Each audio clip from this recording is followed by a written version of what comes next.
ጎዳናው መንገድ ይህ መዳም ቤት ቢባል ማንም አያምናቸው። ምክንያቱም መዳም ቤት ያለ ሰው ብቻ ነው የሚረዳው ህመሙ። ብዙዎቻቸው ስንሰጣቸው ብቻ ነው የሚወዱን።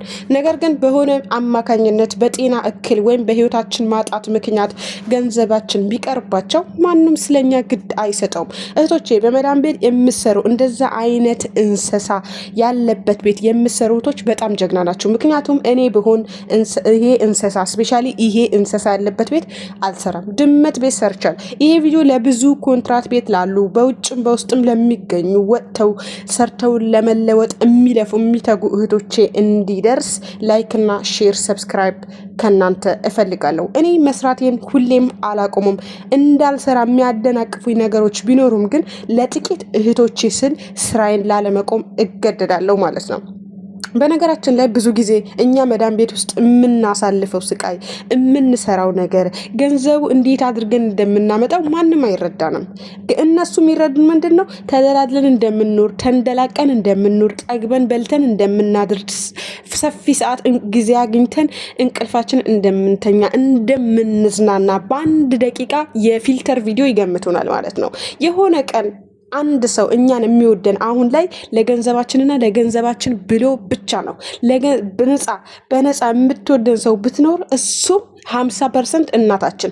ብንታመም ብንወድቅ እህቶቼ፣ በመዳም ቤት የምሰሩ ወዳጆቼ እባካችሁ ጥንቃቄ አድርጉ። አውሬ ነው። አንድ ቀን ሊበላት ይችላል። እቺ ልጅ ዋጋ ከፍላ ህይወቷን አሳልፋ ሰጥታ ነው መዳም ቤት እየሰራችሁ ያለችው ማለት ነው። ራሳችሁን ጠብቁ። እንደገና ደግሞ ድመት ቤት የምሰሩ እህቶቼ በጣም ራሳችሁን ጠብቁ። ወላሂ ይሄ የምሰሩትን ገንዘብ የማያሳክማችሁ በሽታ ነው የሚያመጣባችሁ። እኔ የሆነ ጊዜ ድመት ቤት ሰራ ነበረ። ድመት ቤት ስሰራ ማስክ ምናምን አላቅም ነበር። በቃ ለስራው ለገንዘቡ ስል ምንም ሳላቅ ኢንፎርሜሽን መረጃ ሳይኖረኝ ዝም ብዬ አራቸውን ሽንታቸውን እጠርግ ነበረ። በዛን ታይም ሽንታቸው በጣም መርዝ ነው፣ ሽታ አለው። ከዛ ምን ሆንኩኝ? ጊዜ በኋላ ከወራት በኋላ የሳይነስ በሽተኛ ሆንኩኝ። ለ6 ወር ያህል ተሰቃይቼ ዋጋ ከፍዬ ሳይነሱ አሁን ተሽሎኛል። ከዛ ከድመት ቤት ወጥቼ ማለት ነው። ከዛ ቤት ያተረፍኩት ምንድን ነው? ከገንዘቡ ይልቅ የጆሮ ማሳከክ፣ የጆሮ ኢንፌክሽን እና የአፍንጫ ሳይነስ ኢንፌክሽን ማለት ነው። 6 ወር ተሰቃይቻለሁኝ።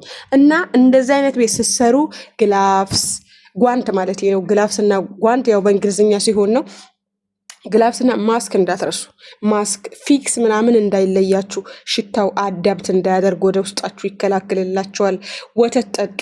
አንድ እህቴም ቲክቶክ ላይ መጥታ እኔ ድመት ቤት ነው ምሰራው፣ በጣም ብዙ ድመቶች አሉ፣ ቤቱ እንትን ያበላሹብኛል፣ አሁን ያጸዳሁት አሁን ያበላሹብኛል፣ መዳሜ አትረዳኝም፣ በቃ አላጸዳሽም ነው ምትለኝ፣ አራቸው ሽንታቸው መከራ ነው ብላ ተናግራኝ ነበርና ምንም ማድረግ አይቻልም። ኮንትራት ቤት ነው የምትኖረው። ምንድነው የምታደርግ የምትችለው? ጓንትና እንትን መጠቀም።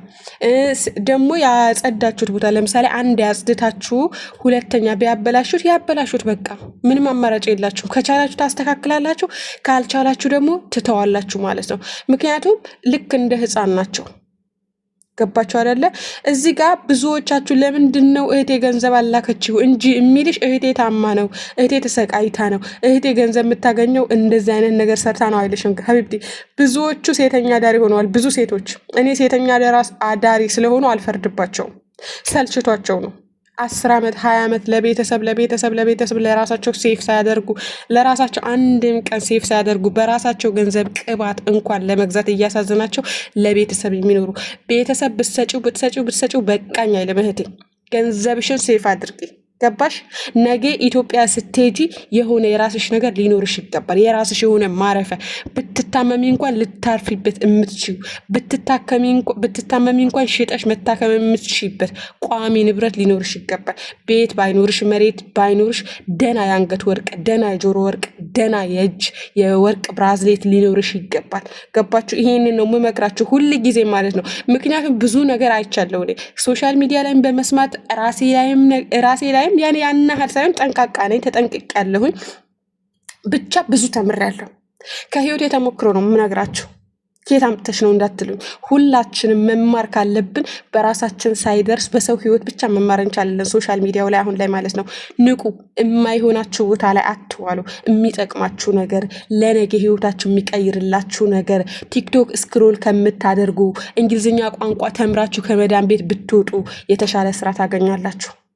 ብዙ ሰው ለምንድን ነው የመዳም ቅመም ሆነን የቀረ ነው? ስላልተማረን ነው። ቋንቋ ስለማንችል እንግሊዝኛ ሌላ ሙያ ስለሌለን አማራጭ ስለሌለን ነው። ሀተ እንኳን ወንዶቻችን ምንም ሙያ ሳይማሩ ይመጡና ቀጥታ መጥተው በረሃ ላይ ይሰቃያሉ። ለምንድን ነው? ትምህርት ሙያ ስለሌላቸው። ወንድሞቻቸውን ብር በመስጠት ብቻ ሳይሆን 10 ሺህ በመክፈል አንዴ ትምህርት እንግሊዝኛ ቋንቋ እንዲማሩ የተለያየ ሙያ ጋራጅ ውስጥ መኪና እንትን በቃ እንዲለምዱ የተለያየ አድርጓቸው። ዝም ብለው ዶንቆሮ ዶማቸውን ከኢትዮጵያ ብታስወጧቸው ተመልሰው በረሃ መጥተው እናንተኑ ራሳችሁን ነው የሚያሰቃዩአችሁ፣ ዋጋ ያስከፍላችኋል። ብዙ እህቶች ወንድሞቻቸውን 4 ዓመት 500 ሺህ 600 ሺህ ከፍለው አምጥተው እዚህ ከመጡ በኋላ ዋጋ እየከፈሉ ነው። ለምን?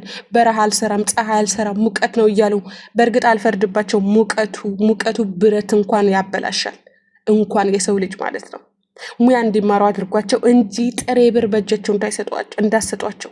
ጥሬ ብር መስጠት ማለት ቤተሰብ ማበላሸት፣ ቤተሰብ ማዛል ማለት ነው። አንቺ አረብ ሀገር ሳትኖሪ ቀጥለጥ አድርጎ 7-8 ልጅ የሚያሳድግ ቤተሰብ አንቺ ብቻሽን አረብ ሀገር ስለመጣሽ ብቻ ሁሉንም ነገር ረስተው እጃቸውን አጣጥፈው አንቺን ይጠብቃሉ። ቤተሰቦቻችሁ እንዳይበላሹ አደራ።